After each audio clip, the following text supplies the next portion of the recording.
সুপ্রিয়র কাছে একটু যাই। সুপ্রিয়, ঘড়ির কাঁটা বলছে 12টা 5। মিছিলের কি অবস্থা? দূর দূরান্ত থেকে সকাল থেকে আমরা দেখেছিলাম টেট পাস চাকরি প্রার্থীরা তারা কলকাতা শহরে জমায়েত হতে শুরু করেছিলেন। সুপ্রিয়, শুভজিৎ, শুধুমাত্র উত্তরবঙ্গ না, বিভিন্ন জেলা থেকে আসা 2022 সালে যারা টেট পরীক্ষা দিয়েছিলেন, টেট পরীক্ষায় উত্তীর্ণ হয়েছিলেন, এমন চাকরি প্রার্থীরা তারা শিয়ালদা স্টেশন চত্বরের বাইরে জমায়েত করতে শুরু করেছে। এবং তুমি দেখতেই পাচ্ছ তাদের জমায়েতের যে ছবিটা। এবং আর কিছু সময় পরেই এখানে যারা সংগঠনের যারা সদস্যরা রয়েছেন তারা যেমনটা দাবি করছেন যে আর কিছু সময়ের মধ্যেই তাদের এই মিছিল শুরু হবে শিয়ালদা স্টেশন থেকে, এবং সেই মিছিল যাবে ধর্মতলার উদ্দেশ্যে। এবং আজকের এই মিছিল কিন্তু অভিনব মিছিল বলা যেতে পারে। 2022 সালে প্রায় 1.5 লাখ পরীক্ষার্থী পাশ করেছিলেন, তার মধ্যে যাদের বিএড প্রশিক্ষণ নেই তাদেরকে বাদ দিয়ে কিন্তু এখনও 22,000 চাকরি প্রার্থী রয়েছেন যাদের এখনও পর্যন্ত কোনো নিয়োগ হয়নি। বহু ছেলেমেয়ে বিভিন্ন জেলা থেকে তারা বিভিন্ন প্ল্যাকার্ড পোস্টার হাতে নিয়ে কিন্তু আজকের এই মিছিলে সামিল হচ্ছেন, এবং তাদের একটাই দাবি যে অবিলম্বে তাদের নিয়োগ প্রক্রিয়া সম্পন্ন করতে হবে। এবং এই মিছিল থেকে আমরা সরাসরি একটু কথা বলি, কি দাবি আজকে আপনাদের? আমাদের দাবি, আমাদের 2000 টেট পাস করেছি, আমাদের খুব শীঘ্রই ইন্টারভিউ নোটিশ চাই। আমাদের 1 বছর আমরা বাড়িতে বসে আছি, রাস্তায় বসে আছি, আমাদের ইন্টারভিউ নোটিশ চাই, আমরা নিয়োগ চাই। আপনারা বলছেন 1 বছর বসে আছেন, আবার তো কিছুদিন আগে 2022 মানে কিন্তু 2022 নয়। কেন নয় সেটাও বলি। 2017 সালে লাস্ট পরীক্ষা হয়েছে, তারপরে 2022 আমরা 5 বছর প্রতীক্ষার পর পরীক্ষা দিলাম, একটা বছর বসে থাকলাম। আজকে 2024, মানে হিসাব করলে 7 বছর আমরা বঞ্চিত। 7টা বছর আমাদের জীবন থেকে কেটে গিয়েছে। আজকে নিজেদের বেকারত্ব যন্ত্রণায় যে এই কলকাতা শহরে এসেছি।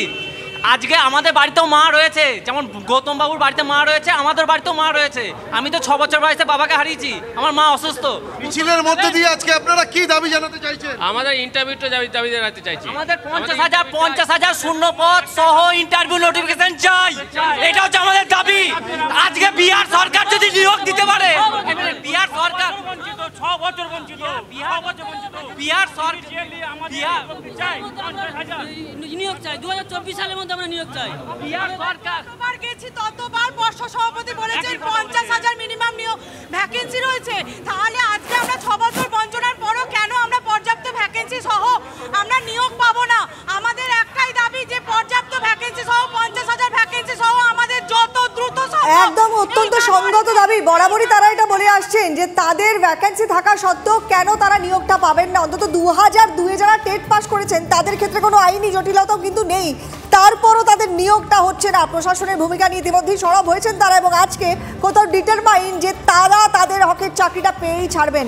আরেক জায়গায় আমাদের অপর প্রতিনিধি কৌস্তব রয়েছেন মিছিলের অন্য প্রান্ত থেকে। কৌস্তবের কাছ থেকে একটু ছবিটা নিই। কৌস্তব, তোমার ওখানে যারা রয়েছেন তাদের একটু বক্তব্য শুনি, কি বলছেন তারা?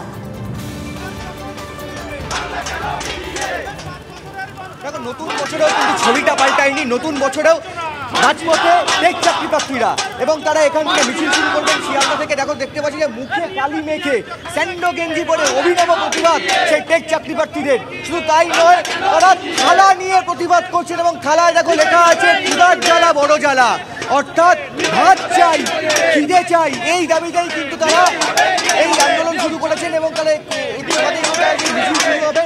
আমি একটু জিজ্ঞাসা করে নেব মিছিলের মূল দাবি আমাদের একটাই, আমাদের ইমিডিয়েটলি নিয়োগ চাই। এর আগে যতগুলো টেট হয়েছে সবগুলোতেই মোটামুটি নিয়োগ হয়েছে, আর এখনো পর্যন্ত আপনারা লক্ষ্য করেন সবচেয়ে স্বচ্ছ টেট হচ্ছে 2022 টেট। এর আগে জানি না কি দুর্নীতি হয়েছে, আমরা ওসব নিয়ে বলতে চাই না। আমরা যেটা পাস করেছি, আমরা যেটা কষ্ট করে পড়াশোনা করেছি, আমরা সেই 2022-এর নিয়োগ চাই। নিয়োগ না নিয়ে 2023-এর পরীক্ষা নেয় কি করে? একটা প্রসেস কমপ্লিট না করে কোনোদিন পরটা হয়? আমাদের একটাই দাবি, আমরা সরকারের কাছে মিনতি করছি, পায়ে ধরছি, আমাদের শুধু নিয়োগ চাই, আমাদের আর কিছু চাই না। আমরা সরকারের বিরুদ্ধেও কিছু বলতে চাই না। এটা কোনো সরকার বিরোধী মিছিল নয়, এটা কোনো পার্টিগত নয়। আমাদের 2022 যারা পাস করেছে তাদের নিয়োগ চাই, আমাদের একটাই দাবি নিয়োগ চাই। এবং এই দাবিটাই কিন্তু মাথায় কালো কাপড় আমাকে দেখেছেন, এবং একটু তাই নয়, কালো কাপড় এবং স্যান্ডো গেঞ্জি, মুখে কালি মেখে তারা প্রতিবাদ করছেন। স্যান্ডো গেঞ্জি পরে প্রতিবাদ করার কারণটা কি? সরকার 2022 টেটে নিয়োগ দিতে চায় না, কারণ 2022 টেট স্বচ্ছ টেট।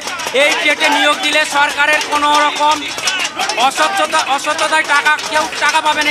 এই টেটে নিয়োগ দিলে সরকার টাকা পাবে না। এই টেটটা যেহেতু স্বচ্ছ, কেননা 2014 টেটের মারফত অস্বচ্ছ টেট, এই টেটের মারফত সরকারের আমলারা কোটি কোটি টাকা কামিয়েছে, কোটি কোটি টাকা দুর্নীতি করেছে, যার প্রমাণ আমাদের প্রাক্তন শিক্ষামন্ত্রী জেলে।